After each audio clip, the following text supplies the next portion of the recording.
you can be more creative. Awesome.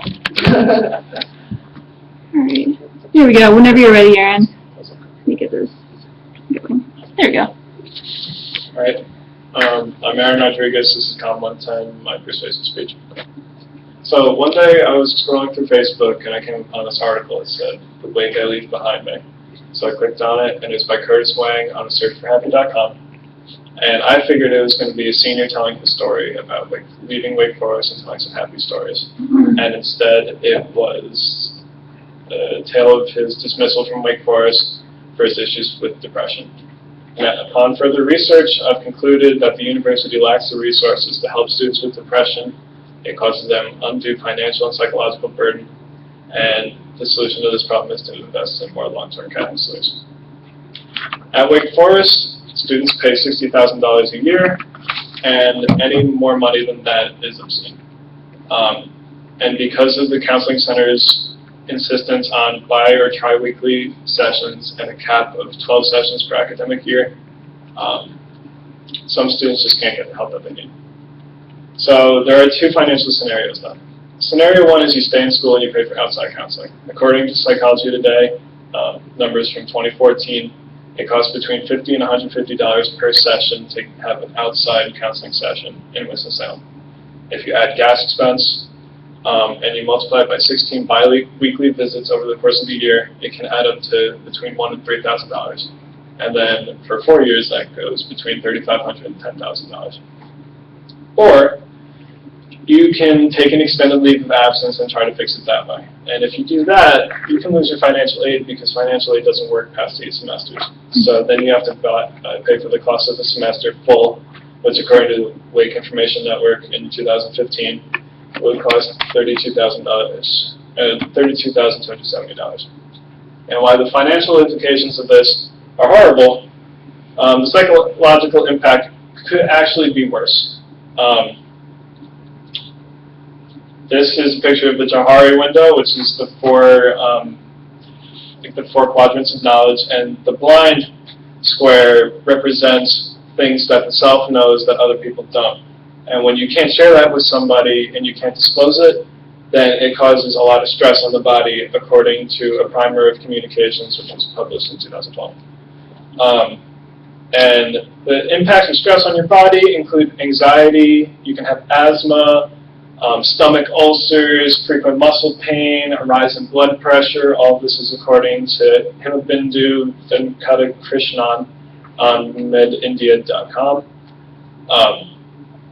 So, these problems are bad, but the solution is really simple. All the university has to do is invest in more counselors. And there's 3 primary questions you have to answer. Is this Wake's responsibility?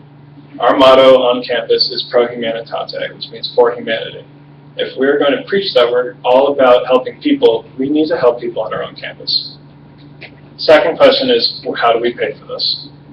The Wake Will campaign was designed to make $1 billion. And if the average cost of a staff psychologist is $65,000, that means that one staff psychologist only takes up 0.0065% of the Wake Will campaign's budget.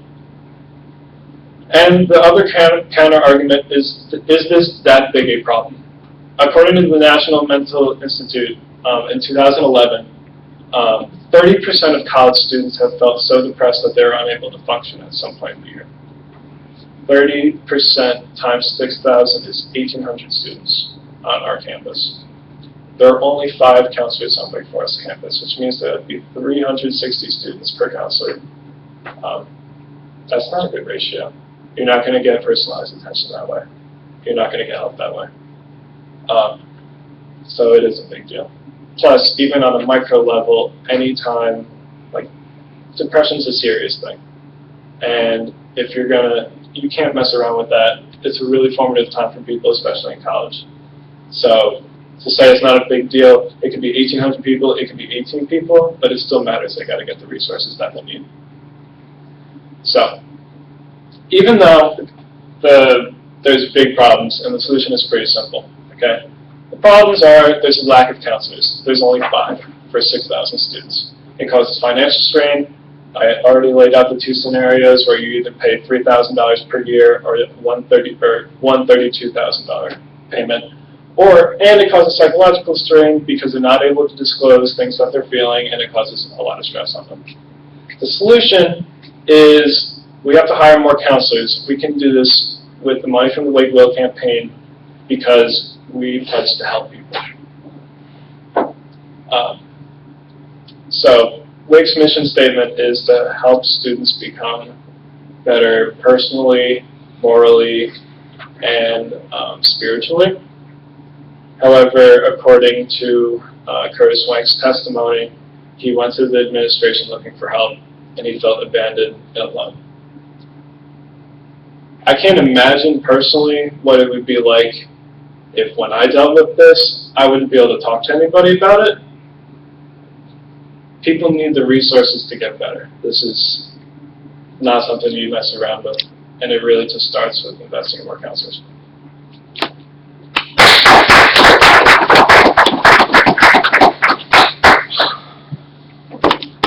Yeah.